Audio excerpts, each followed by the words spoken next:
You're listening to Living Free, your podcast for a life full of freedom and magic. I'm your host, Tanja Hirsch, and I hope that every time you listen, you feel a little bit more inspired to follow your intuition and to create a life beyond your wildest dreams. Welcome back, my love. Today I want to talk about soul-aligned desires. So in this field of manifestation, we often see, align your life with your deepest desires and get what you want, the life of your dreams. And in my personal story and women I work with, a lot of these desires, ego-based, they come from the mind, they are lack-based. And that's exactly the difference between soul-aligned desires, the desires that really come from your heart, from your deepest soul desires that come from abundance, rather than lack. For example, I desire a man that appreciates me, and then a man shows up that doesn't appreciate you, and you're like, okay, maybe this manifestation stuff doesn't work for me. And this was the case for me. I tried to manifest from a place of lack. I need this man to feel good, to feel worthy, to feel loved, to feel whole, because I was so empty on love for myself that I was looking for it everywhere outside. And I was swiping my way through Tinder looking for a man that fills this hole inside of me. And so often we think we desire something from our heart, but actually we desire it from a place of lack, from a wounded place, from a place of fear, from a place of distraction. And to really get so radical honest with yourself, with your desires that come from your soul, that come from your heart, this takes a lot of courage, a lot of trust, a lot of opening, a lot of surrendering and allowing, and a lot of patience. And that's what we don't grow up with normally. Even though I've been a school teacher, I did not grow up with patience.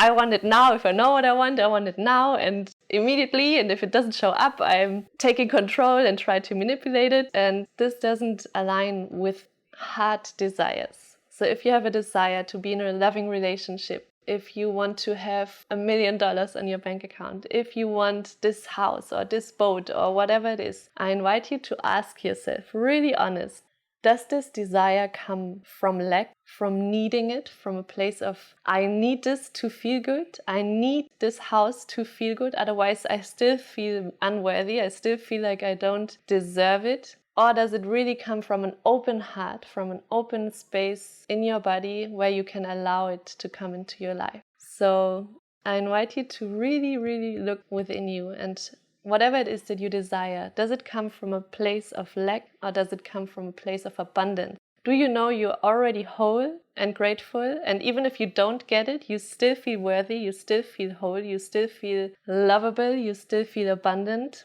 But your heart is so open and you really desire it from deepest place within you, then you can be sure it's a soul-aligned desire.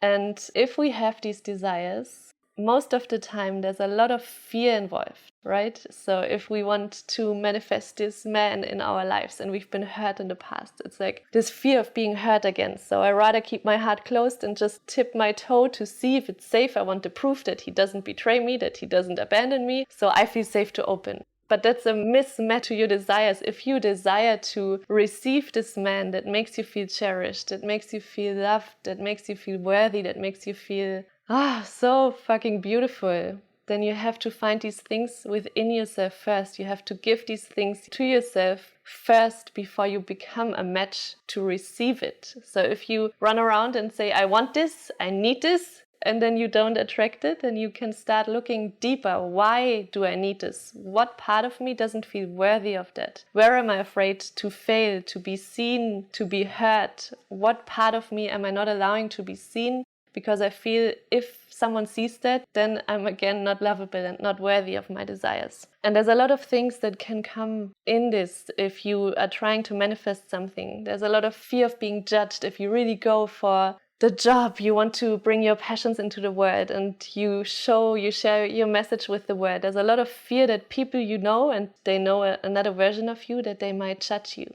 There's a lot of fear of failure, that they might see you failing. There's a lot of the sense of this feeling of I'm not good enough. If I'm really going for this, what if I'm not good enough to be able to do this? So we never step out of this comfort zone to really go for our desires that come from our soul, because there's so many layers of conditioning around us that stop us every time we like, okay, I had enough of this job. I'm going to go for my dream job now. I'm going to put my heart out. And then we make one post, no one replies, and we're like, okay, see, it wasn't meant to be.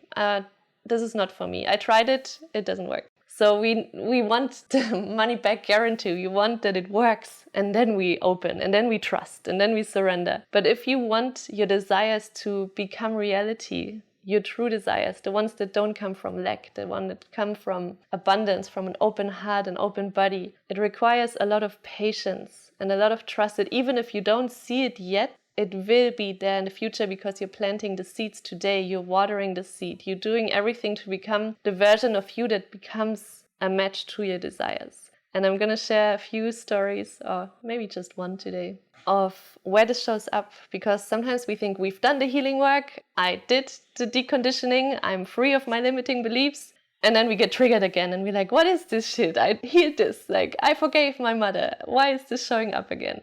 And if you listen to my podcast, if you know my story, you know that my biggest wound is the fear of abandonment, and combined with the feeling of being a burden. Because when I grew up, when I was born, my mom was very young. She was pregnant when she was 18 with my sister. My grandparents were against us because they were too young, and my mom was still going to school. And then my sister got very sick, and when I was born, I could feel there's no space for me. Like even breathing felt too much because my parents were already so overwhelmed. And then I came to the world unplanned, and I could feel it in my bones. Like there's no space for me. Everything is already on the edge. So I swallow down my needs. I'm an easy child, so everything glues together and doesn't fall apart. And everything in my life, I was a very independent child. I already did everything on my own as far as I could think back. And every time I couldn't do something on my own, there was this huge fear. If I asked for help, I could feel this fear,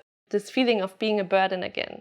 And it manifested so many times in my life. So every time I asked my mom, can you please do this for me? She would react like, oh, can you not do it yourself? And then felt like a knife being pushed into my heart, and I felt like a burden again. And it was bleeding, and it was so painful in this moment because this wound was never healed. And then I did a lot of forgiveness work, and I forgave my mom because I knew she did what she knew and it wasn't her fault. She had a lot of pain herself, and I spoke a lot of ho'oponoponos and did a lot on forgiving because I wanted to feel free inside. I didn't want to carry this wound, this conditioning, and feel triggered every time I felt like a burden.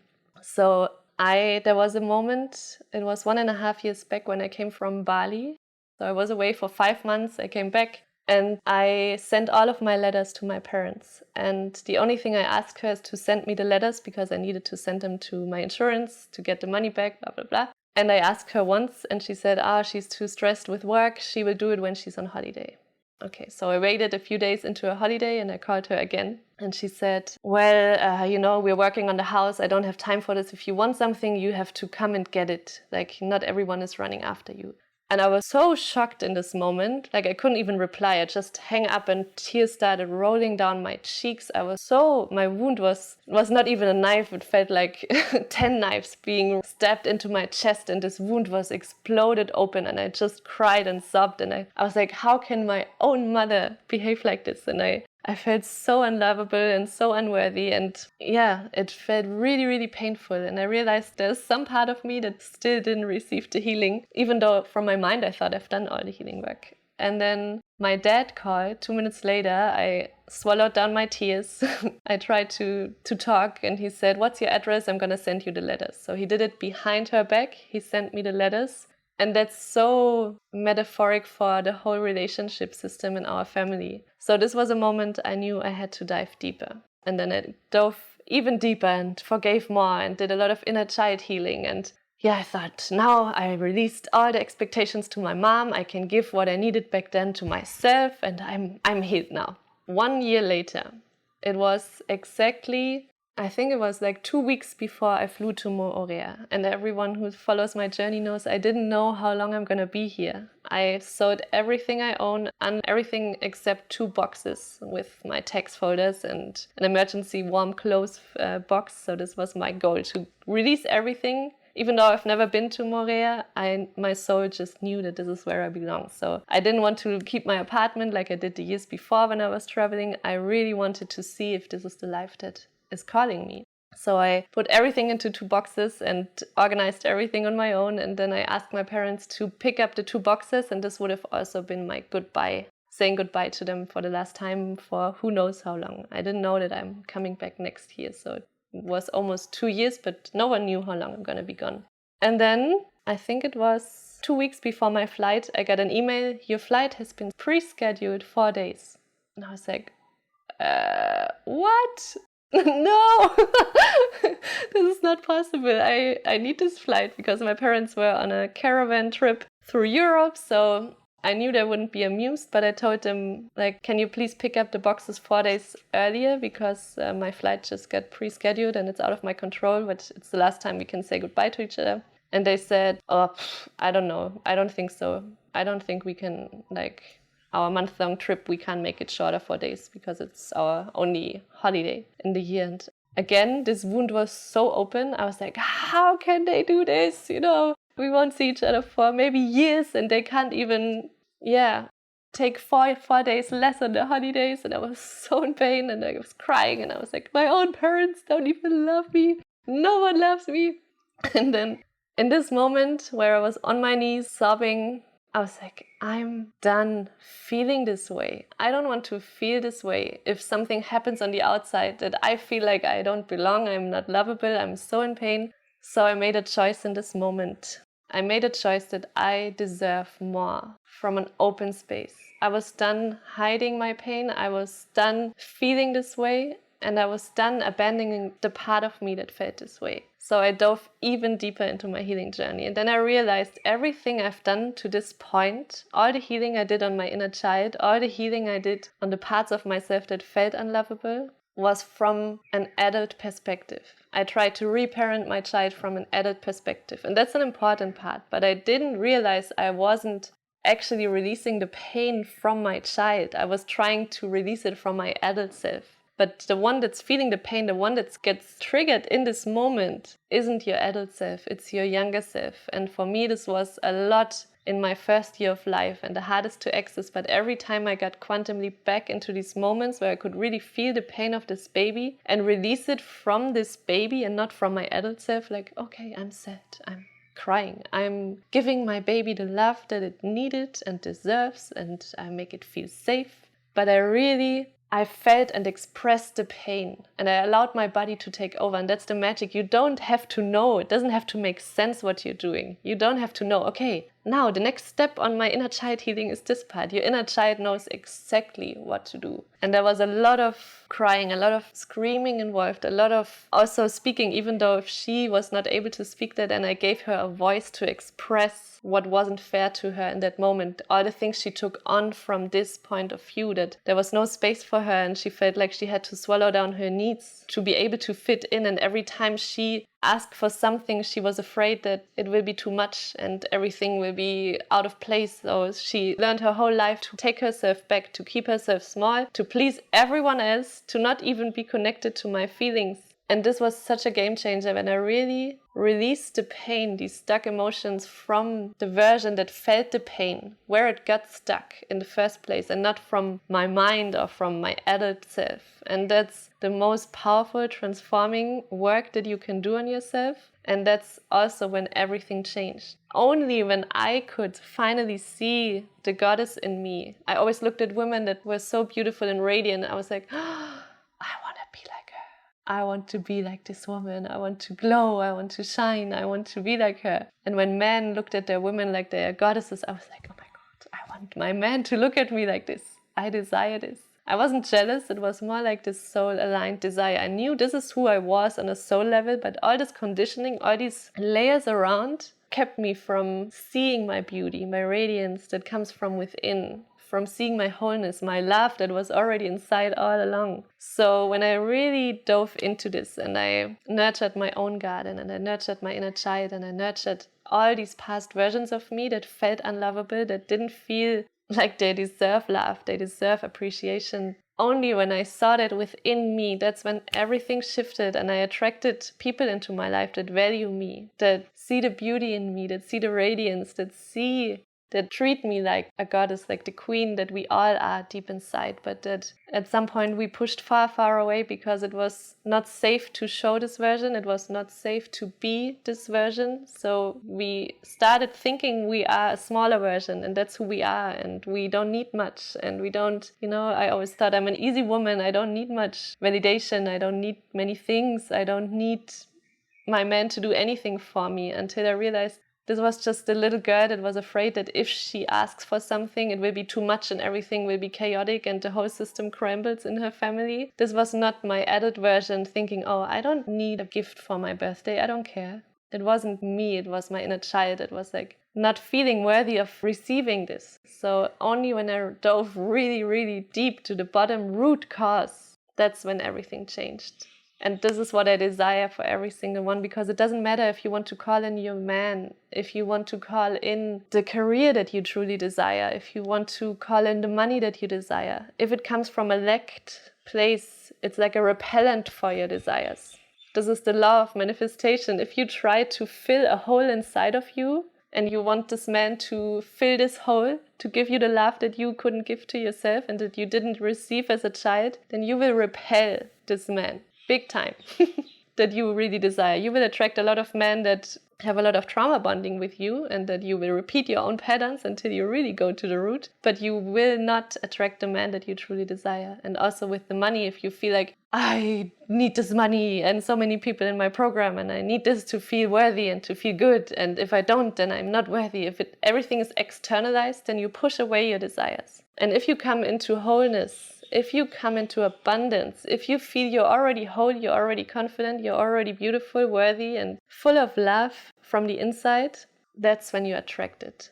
Because from this abundant place, you're a magnet for your desires. The desires that come from your soul and from your heart, and not from your mind and your ego and your lack and your wounds. And sometimes we even use these desires for a distraction of doing the inner healing work. And that's what I wanted to say today. And if you feel you want to be part of this healing work, if you feel you're ready to dive deeper, you can't access these layers, this older version of you by yourself, it's really good to have a mentor sometimes. And I would love to have you during Soul Aligned, my 3 months healing and embodiment journey, where we will dive so deep into your body, where we will create safety in the body, where we will connect you to your sensuality, your creativity. That is most of the time the number one reason why you don't feel creative, why you don't feel sensual, why you can't be present, is because there's so many old wounds and emotions and memories stuck in your body that get triggered all the time. And sometimes we even projected on the people around us, because she did this, I feel like this right now. It's not my fault.